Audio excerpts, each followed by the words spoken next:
I think I have to learn how to,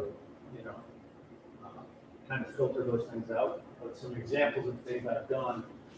Yes, student council is very important. When I was the principal of my last principalship, I started a principal's advisory council. What I did was I asked for each organization to go to honor society, each class, and send one representative. So in addition to meeting with student council regularly, I wanted to hear from every single facet of kids, because not every kid that's in student council thinks the same way. Sometimes the student council doesn't represent the entire population of kids. So what I try to do is make sure I'm not just listening to the loudest voices, and I do that with adults too. And I try to make sure I can teach people how to have those dialogues that are, hey, I want to tell you something that's really critical, Mr. Mazzone, and I want you to know that that's okay, because I can't fix something if I don't know what it is. So I like, if kids like the town hall style, I'm comfortable doing that, but I really like to sit down and say, hey, what do you have? I had an example yesterday. I'm at a school right now, 1,400 people. One of the duties I have is to assign parking spaces. So there's some pretty stringent rules, and sometimes we have to tow, and some people get tickets and that whole thing. But I had a student say to me, hey, there's been a miscommunication here. And so I said, hey, I really love the way you wrote this out. Rather than, say, nope, you parked wrong, you got a ticket, you're out. I said, hey, I like the points you made here. I think I may be able to learn something that can help change parking for other kids. Let's meet after vacation. So I can't know if I don't hear. And if I don't listen, I can't hear. So that's about as honest as I can be with you. Like, I want to make sure if you see me in the hallway, grab me. If you like the town hall style, great. Some people prefer to email and not talk. That's good too. As long as you know you can reach me, that's the most important thing.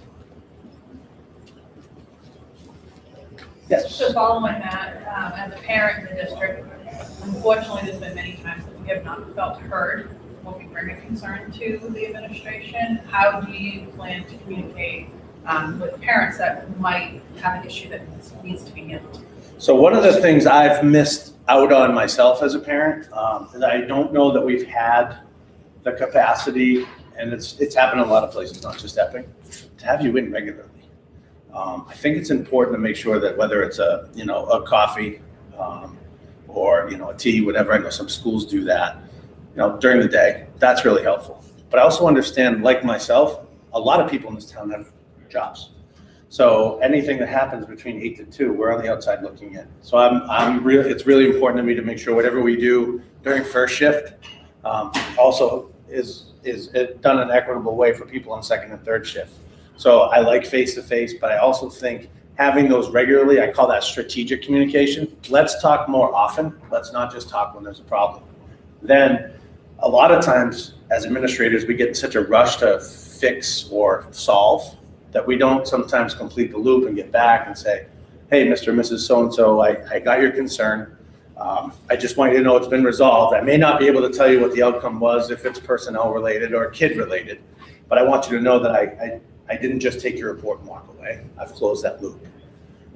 The other piece is, if we start to see problems that are the same, I think less experienced administrators can kind of say, ooh, this doesn't look really good. I've had 3 kids caught with vapes this week, right? I can't control the decisions that people make, especially kids ages 12 to 18. But what I can do is when they make decisions that are unfortunate is try and help them learn from them. So in my mind, the transparency of saying, this week we've had a problem with numerous kids bringing vapes to school. I want to get this back out to you because we're not going to hide this. We're not going to sweep this under the rug. And I think that transparency piece can do a couple of things. One, it doesn't let us just talk when there's a problem. It lets us say, hey, we're working on this continuous cycle of problems. And 2, you might be glad to know, and I'm sure you wouldn't have a vape, but for some parents, it's nice to know they're not the only parent struggling with it. And I think sometimes by destigmatizing what a problem is, let's just get it out there. I went to a conference.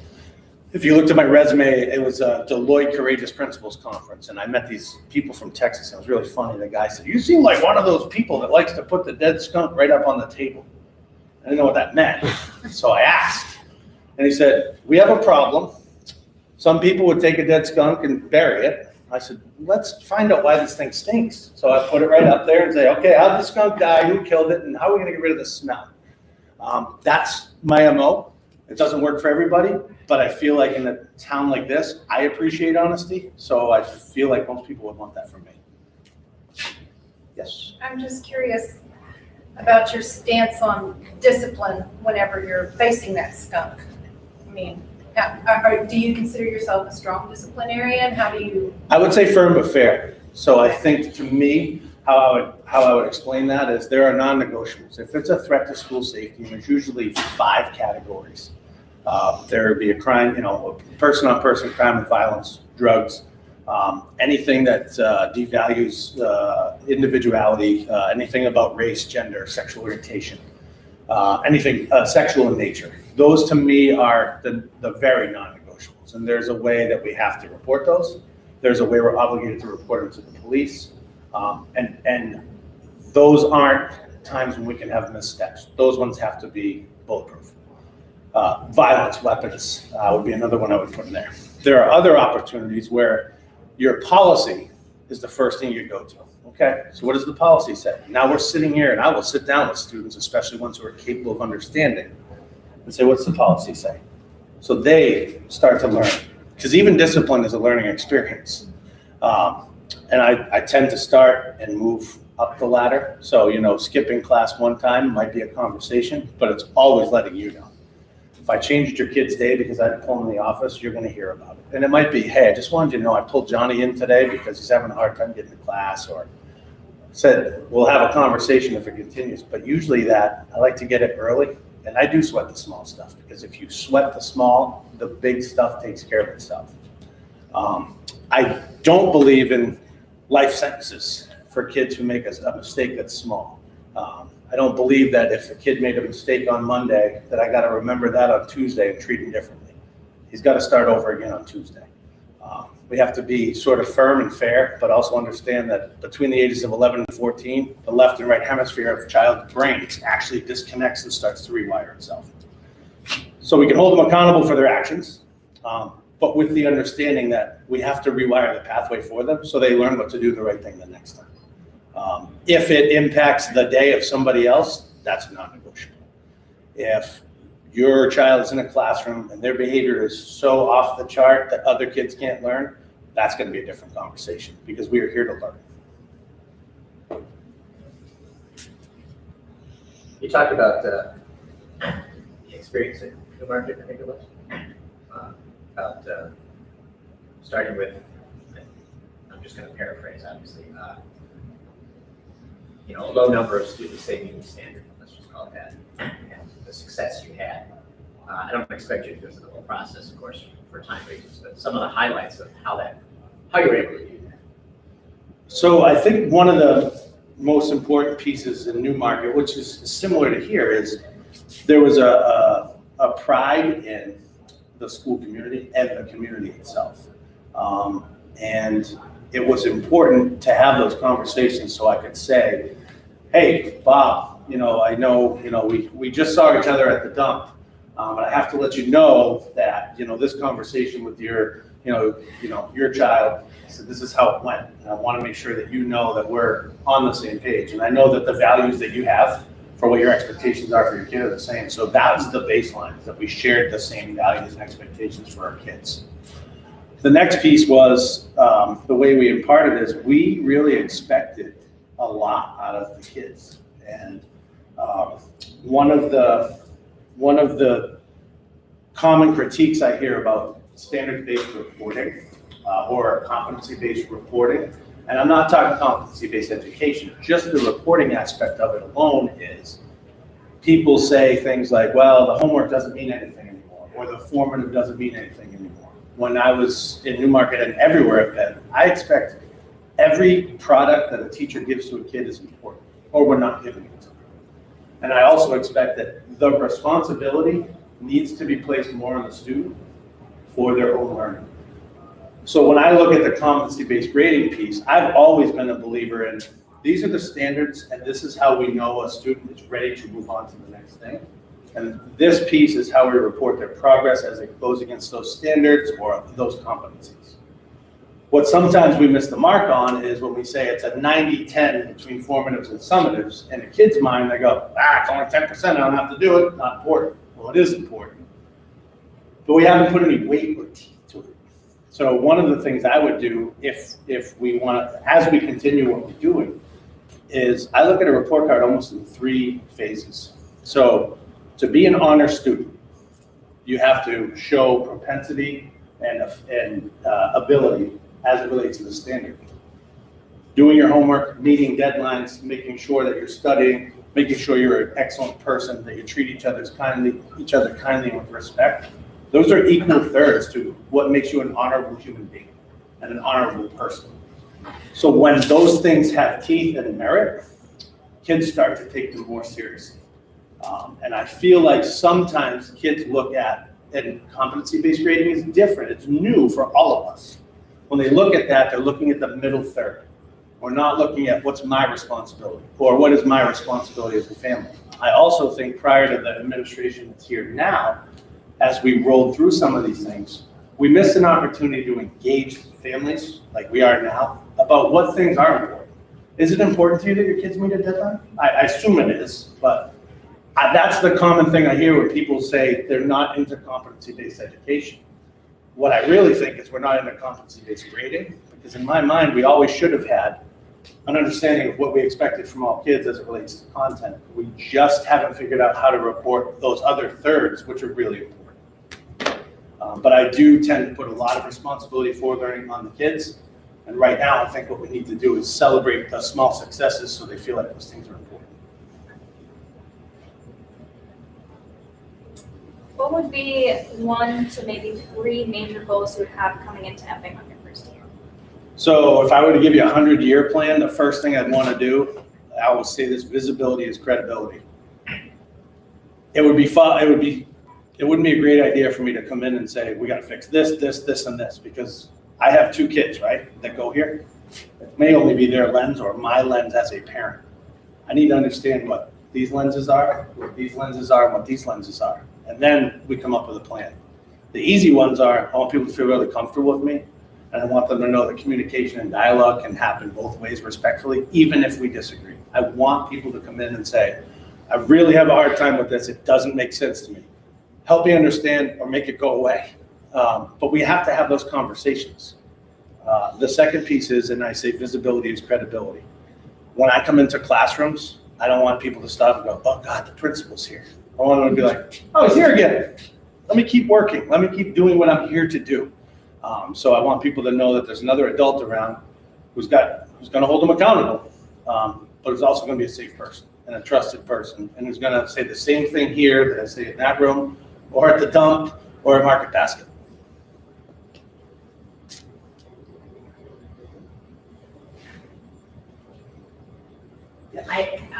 It's really wonderful that we have a middle high now.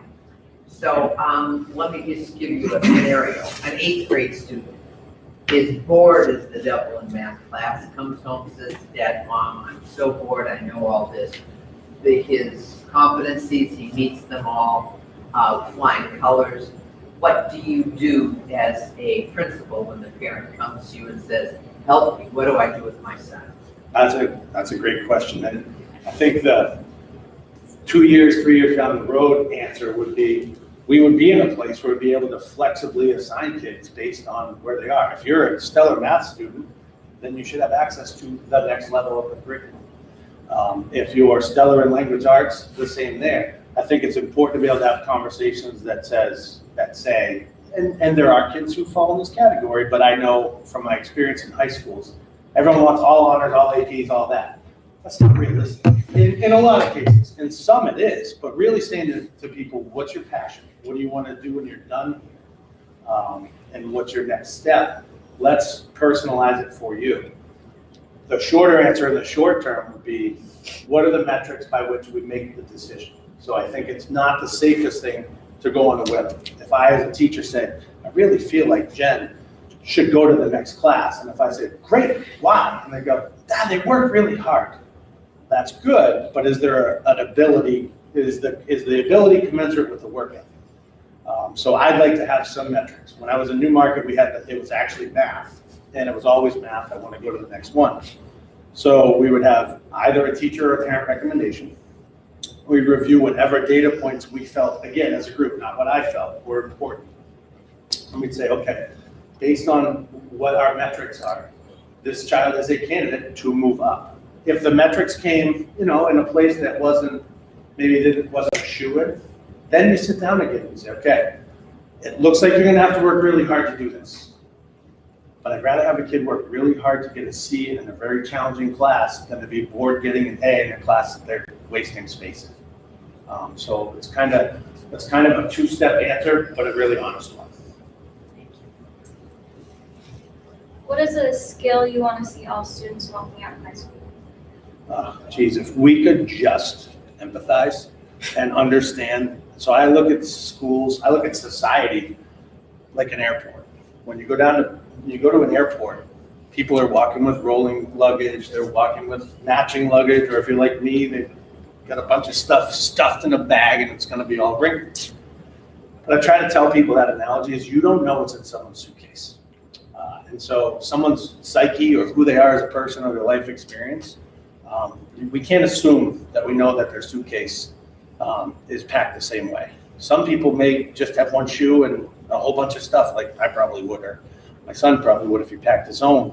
Some people have it all neatly packed and put away, but the ability to empathize and say, I know my life is like this, but that doesn't mean your life is like this, and your life is like this. And then because that allows us to then say, all right, we can get to a place of understanding. I can't assume everybody's wired and built the same way. That's a skill I want kids to identify themselves. Like, I want to look at people, we can have common expectations, but individuals reach them in a different way. And I think kids would really benefit from knowing that, because you're going to be taking care of us in like 20 years. I really need you to be empathetic. Maybe 30.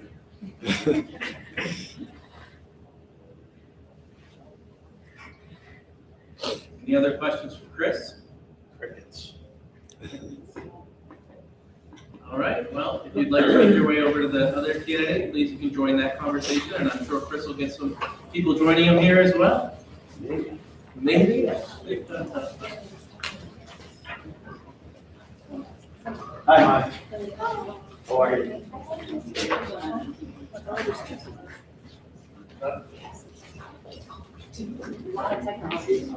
Thank you. Thank you. Good question. Thank you, nice to meet Always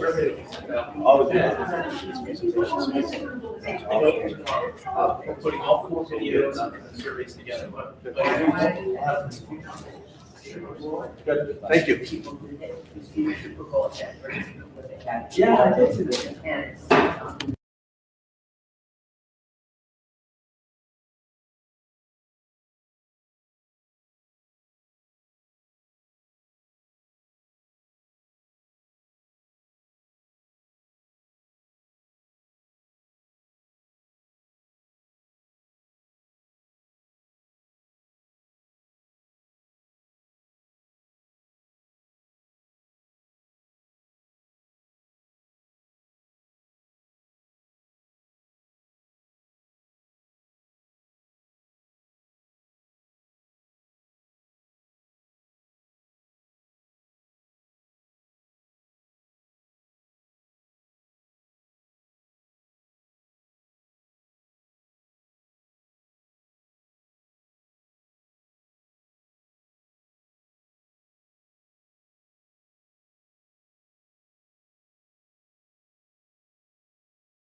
Ready.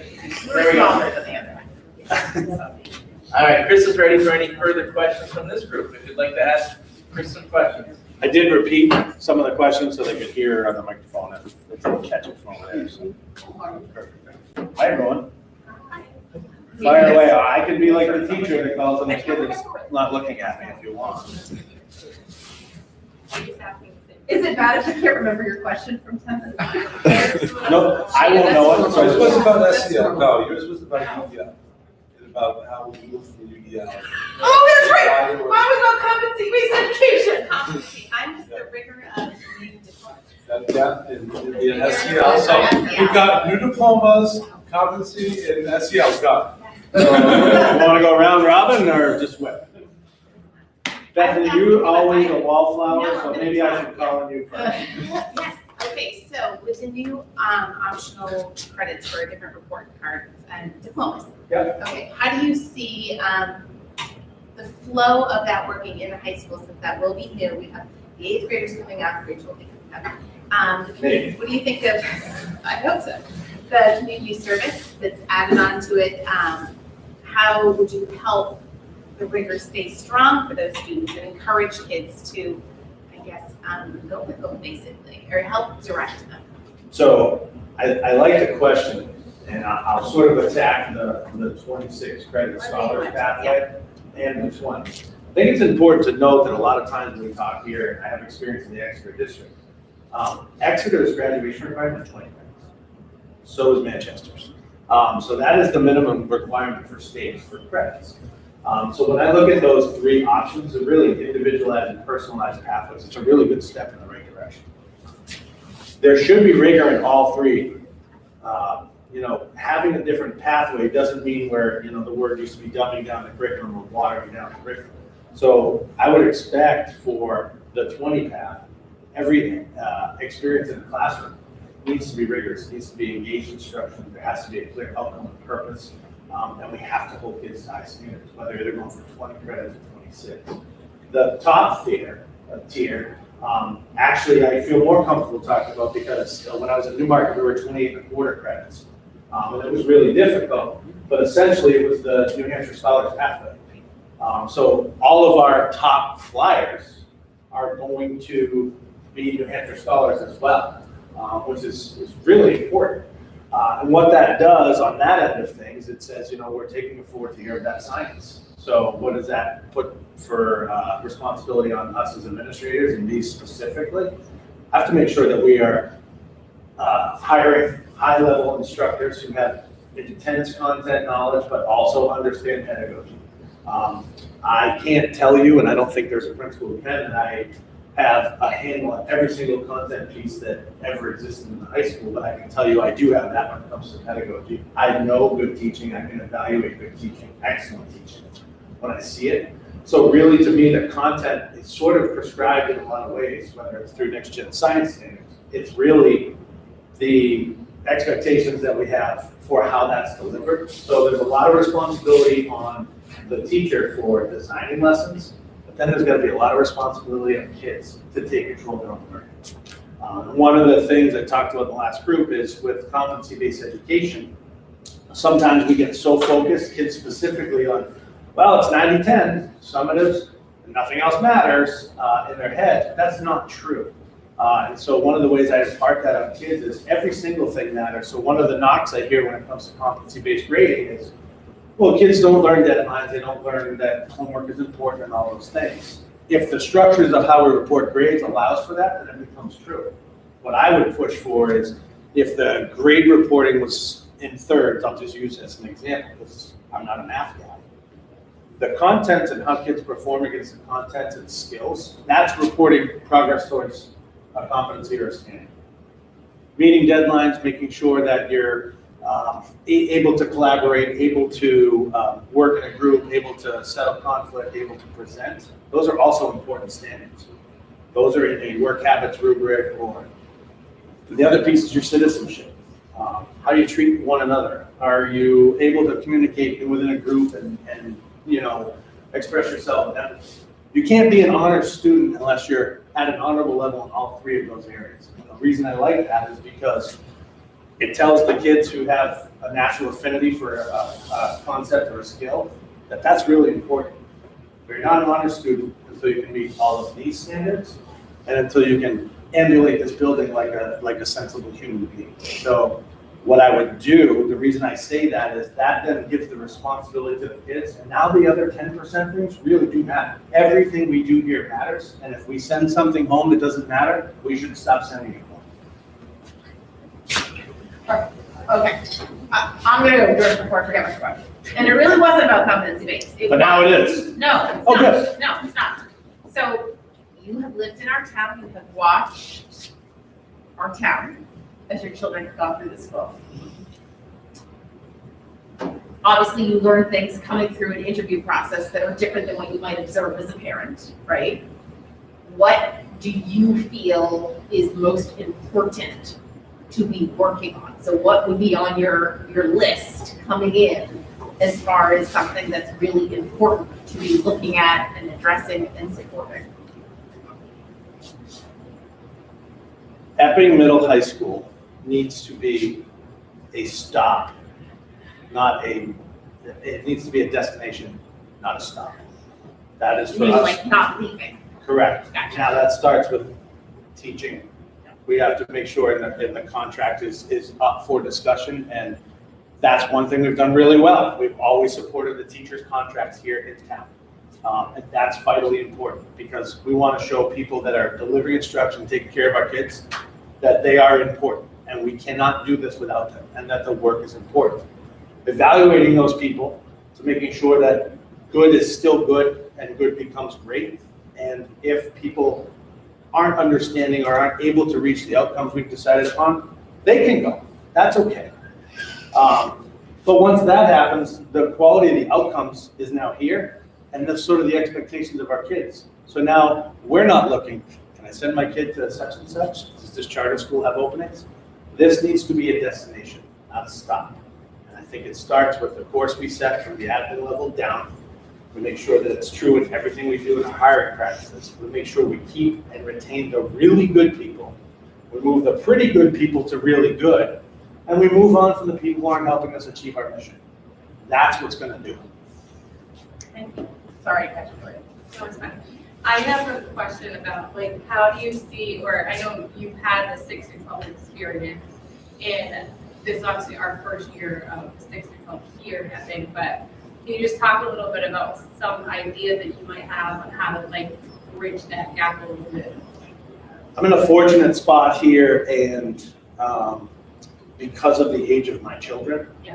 the experience I've had as a member of different things in town, whether it be athletics or any of those things, if you're gonna start any substantive change, in a middle school, I would start with my 6th graders. In high school, I would start with my 9th graders. Check, check.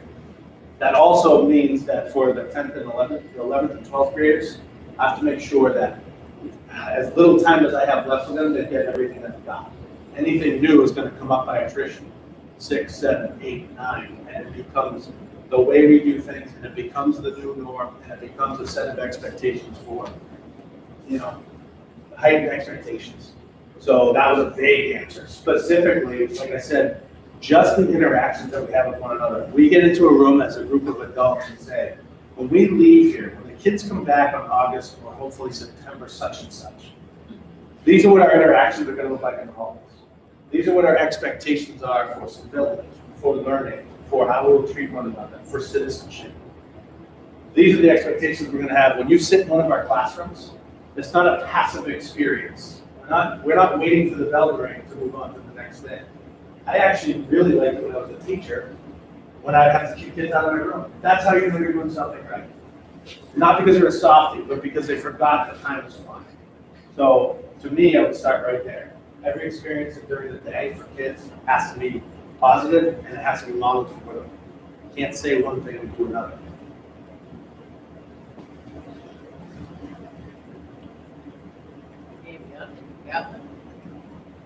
Yeah. I hate to ask the question, but it would be wrong for me not to ask. So whenever I hire people, I hire a lot of people. I Google people, and then you see, oftentimes you can look at their social media and you can find out. When you Google your name, there's a lot of stuff about your previous experience and what could be said is an unusual exit from Newmarket. Absolutely. It was very unusual. And all of it is probably for all the right reasons, right? It's all secretive. There's nothing that says good or bad, just there's obviously two sides. Could you explain where you come from? Absolutely. So my experience with Newmarket, the people of Newmarket, I adore. My students, I still have great connections with all of them. What I've not done, and if you continue to Google, you won't find a public statement for me. Because the way I've conducted myself is, like I said, in the rules. The best way I can encapsulate it with maintaining integrity and professionalism. And I'll go back to the 1984 election with Ronald Reagan. He was running against Walter Mondale. And said something to the effect of, I have never before made issue of the inexperience and youth of my opponent. So I'm going to channel that and say, I'm going to remain professional, and I am not going to make an issue of the incompetence or the poor decisions of the people with whom I previously worked.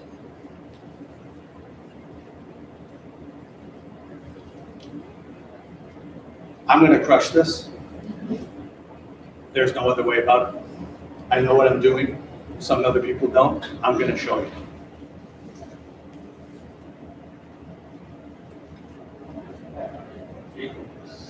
Another kid. I was just saying hi. Hello. Just glad to see kids. Any other questions? Last chance. We appreciate you jumping through the hoops. We know you've been through the hoops, so. It's been good though. Since this is going fast, can I ask another question? No, please do. We got 15 minutes. No, I don't Dave. want to put the group off. One of the things we do here, I don't know if you watch the meetings or not, but is the principals provide us input, come to the board meetings regularly, right? What do you think, if you had no idea what they present, what would you present to the board if you were given once a month an opportunity to come and tell us about whatever you want to tell us? That's an awesome question. So what I've always found to be the most effective thing is to remind people why we do what we do. There's a mission statement that's read all the time. And in the last 2 or 3 years, we've had a lot of things throw us off the trail, but we are here for kids. Everything that we do, every decision we make should be central to what is better for the kids of this community. So though there'll be things I'm asked to present on, schedules, of course, program of studies, things like that, I will always make sure the first presentation is something student-centered. And it's not me talking about them, it's them celebrating the things that they do. All I do is present, and we let the work speak for itself. So I would always make sure, if that was something that was assigned to me, it would start with something kid-centered, because that's going to remind everybody when we're fighting about budgets, and we're fighting about masks, and we're fighting about all these other things, that's why we're here. So it would always be a kid-centered thing. Great.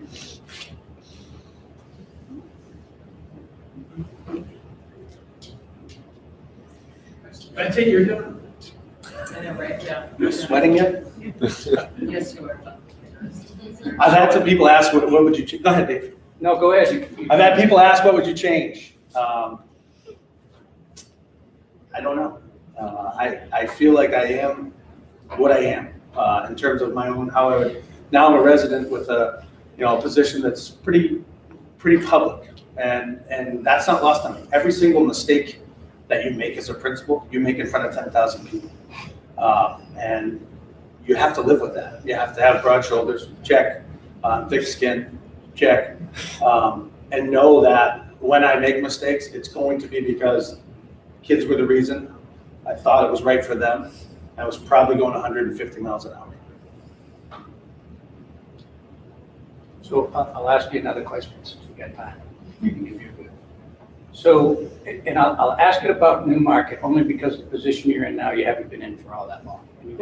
So when you were the principal at Newmarket, how many kids' names did you know by sight? Every single one of them.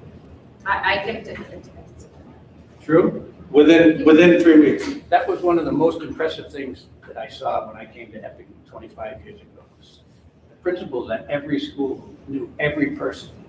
And it wasn't like made up. I mean, they'd be walking down and someone's doing something wrong and they'd yell over, Billy, get over here or whatever. And it's still that way. That's an awesome thing. I know, it's not even a school right now, 1,400. they break it up into houses. So my alphabet is FP through KI. I have about 330 kids, and I know all of them. The longer I'm there, I'll know a little bit more about them.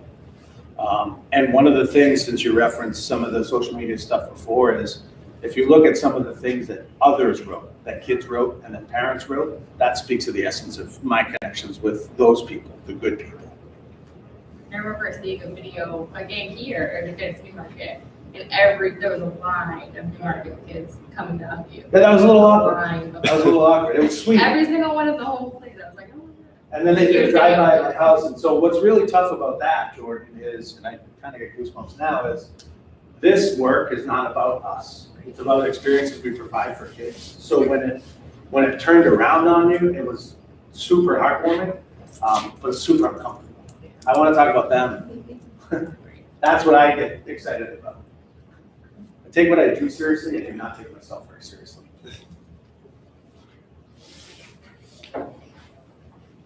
Beth, you can attest to that. I feel like we should ask a music-y band question. Go for it. No, I don't got one. I'm looking at the. A music-y band question. I work at the school. I work in the Ask a school. question in the other room. Yes, Literally. I feel like we should The ask school a I work in music now, the band is question. literally called the world-renowned Londonderry Marching Band. So please, have at it. I've learned a ton this year. Well, I mean, I guess I will say, with all this, because I think these are perhaps related to it, but one of the things that you articulated very clearly in your presentation earlier is that our students everywhere, I'm sorry, I'm Mark Zelensky. Hi, Mark. I know we've seen each other around before. We have. You're the tallest guy from Indiana I've ever met that doesn't play basketball. Yes. If you saw me play basketball, you would see why. Hence why I'm a musician. But with this idea that we're collaborative and that our students, you mentioned that it used to be, and I grew up, that everyone had to go to four-year college, but students need to be prepared for so many things. We don't know what is going to happen 10 years from now. We don't even know what apps are going to be available 1 year from now. So what do you see as being, important in helping students develop this ability to be creative and responding to an environment that is continuously fluid and is always changing? So, so it's not really specifically a music question. It's just, I think, for all of us, an education question. What are some important things that you see as part of helping our students be ready? So, that's a great question. So when I sort of talked about those 3 tiers of how reporting, what makes you an honor student or what makes you a Blue Devil, if you will, those skills that we identified, like we said, the ability to collaborate, the ability to be flexible, the ability to think before you act, the transferable skills that'll allow you to, on the drop of a dime, say, well, I was in data analysis now, but my career has now morphed into this. And developing that grit and understanding that not everything's going to be easy, and that's life, and that there are experiences here in school and the classrooms that shouldn't be easy, because that helps you build the building blocks. So I think the biggest thing is to help develop that grit, which enables us to be flexible, which enables us to look at a problem and say, this is not a barrier, this is something you need to find a solution to. Because barriers we tend to walk away from. But for kids to go, I'm gonna knock that wall down, or I'm gonna dig under it, or I'm gonna build stairs to get over it, but I am getting around this wall. And I think sometimes we have a habit of, sometimes we wanna wrap our kids in bubble wrap and say, oh, let's just sit down here for a minute because that wall is really big. No, let's look at it as a challenge. And I think those interactions, like I said, in the hallway, in the classroom, those experiences, whether it be on the playing field, in the classrooms, they all have to have some semblance of that. So that grit and flexibility, I asked the teachers, and don't worry, no schools have really come up with a real good metric for this, but it's really awesome to say this many kids went to a 4-year college or university or a 2-year or whatnot. The proof in the pudding is how many stayed after the first semester? How many got through their first week and called home and said, I don't know how to do my laundry. I need to come home. And so it was fantastic that we got you ready to get accepted to a college. But did you have the grit to last? Because you can't take us with you. And the colleges and universities, they want your money and they want you to show up. But they're going to get their money if you show up or not. And they're not gonna take a phone call from your mom or dad that said, hey, so-and-so was up really late last night. He's not gonna get to that report today. And I think some of those experiences need to start in middle school. And that's okay. The kids will be better for it. Do we do any Thank kind of you. survey like that, Dave? For our, freshmen in college, sophomore, like, do we do any So kind of there's surveying one- of our? I did some research here, I can answer that, unless you have a better. Well, I figured at school board, you might know. But in fairness to Dave, I did research for Epping because of my own, just as a parent. There aren't a lot of, no matter what school you go to, there aren't actually a lot of organizations that offer that. So there's one, and I can't remember the name, and I talked to Julie about it in the teacher group. They'll send it, but it's only colleges and universities that are part of this group. So you'll only get data from a certain amount of colleges. What we can do, and what I actually started to do in Newmarket and have carried over to Londonderry is keeping the alumni support network together. And that's another area that will kind of bring pride back into school, is to make sure we find a way to keep in touch with. So I think it'd be tough to go back 20 years and do it, but I think, like we said, if we start now, we know what we're looking for. I would be very interested, because to me, that's a very telling sign of if we truly were successful in the moment, or if we're successful for long term.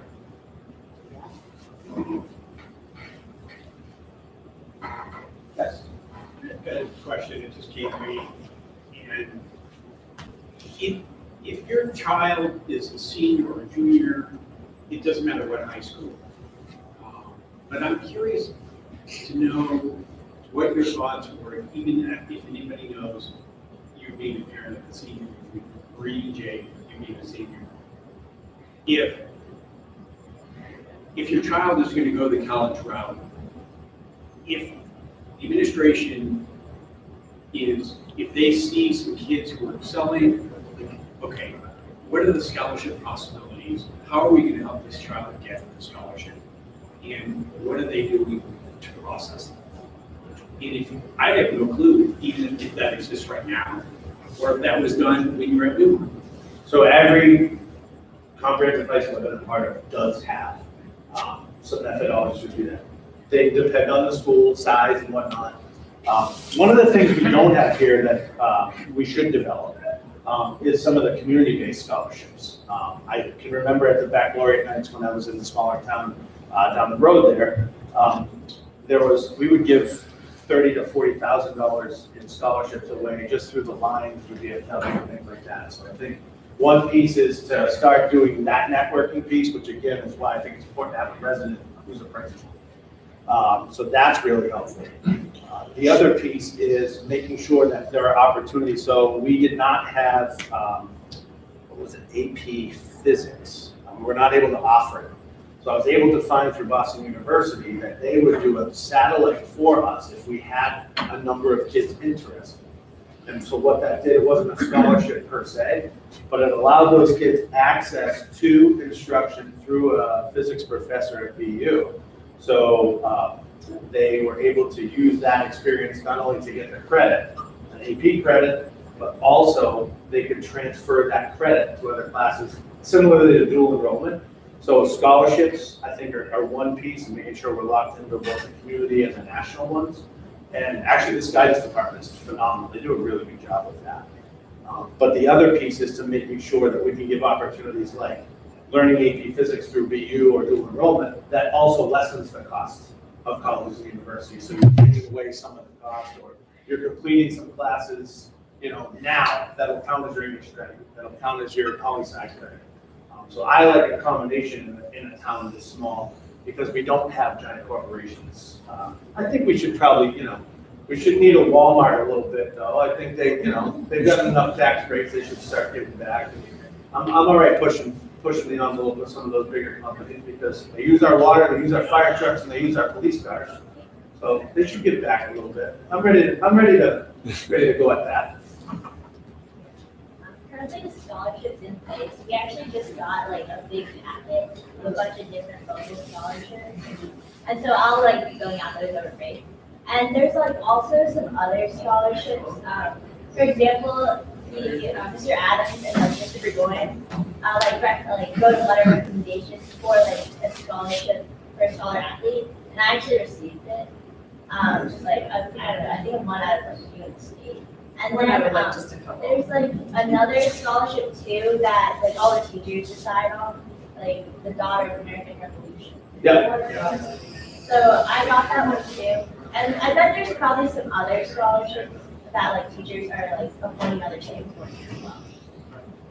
But they don't tell parents about it. You don't know about it until your kid gets one. Well, so it is a little tricky sometimes because I think from a communication standpoint, right, like scholarship packages, but no, but like, so like the book award, the end of junior year book award, I didn't even know that was a thing. And that's really cool. John, Mr. Adams is the point person. I know we're running short on time, but I think it's really important to give credit where credit's due. He brought reaching high scholars to this district. That would be one worth looking at as a specific question to your answer to your question. That would be one worth looking into as your kids matriculate in 8th grade. Because what that does is open another set of pathways to access scholarship money. So John Adams is the point person here. Reaching High Scholars is the program. If you want to Google it. I think Melanie Freeze is also. Okay. We just started this year. Yeah, this year was the first year we brought it Their here. SAT prep class was awesome. So yeah, that's another opportunity. We could start talking about a freshman year instead of junior and senior year. We do in a lot of schools. Right. In Epping Central. Is the Reaching High one, is that the one that's involved with the Raymond? It is. Yeah. Yep, we have about 16 to 18 kids that are participating. It's a great opportunity for them to really explore what it takes to get into some really tough schools. And they participate in summer programming over at Exeter, at the Phillips Exeter Academy, with the Harkness model, and just explore it. You know, I encourage all students to explore it and see what it's like and what they may So be able to get out of it. I was reading about that, and I did see something through one of the links on the Epping website. But and our friend who lives in Raymond, their child is same age, freshman this year. She got it in 8th grade or whatever it is. But we weren't sure if it's something, we didn't know. It's not too late. Oh, yeah, we've had kids reaching out saying, hey, can I do this now? And I say, here's Mr. Adams, so. It literally Anytime. was just this year. Anytime. John, I mean, I don't want to steal the stage from Karen. No, Sayles. one more question. John brought it and we talked about it. We met with the people in Raymond. They wanted to expand the opportunities and we said, we're perfect. I'm glad you're considering us and we put it in place. So it is here now and we're excited about it. Yeah, but it is still new. It's still, people don't know about it and maybe we need to advertise it a little bit more. Yeah. Jordan. All right, one last question. How will you, or can you talk a little bit about how you would differentiate, because you are from town, like friendships versus being the administrator of some of the students? Absolutely, that's a good question. If someone says to you, I'm a friend of Chris, that a true friend of mine would know that the rules are the rules and the laws are the laws, and it doesn't matter what your last name is, what street you live on, or if we're on the same softball team. I'm gonna hold your kids to a high standard regardless, and I hold my kids to an even higher standard. So there's no question. I will always pull out policy, law, and procedure. When you make it up on the fly, when you start to do things in an arbitrary, capricious manner, then you allow politics to creep into decision making. I'm not about that. So anyone that would say they're a friend of mine knows that that's who I am and how I carry myself, even before I was a principal here. So great question. I was hoping someone would ask. The only kid I've ever thrown out of a basketball practice. It's true. Is my own son. I can probably do that. On that note, we're going to respect everyone's time. Thank you all. Again, we're going to send all the videos out and the surveys out tomorrow. So I want to thank our tech guys for being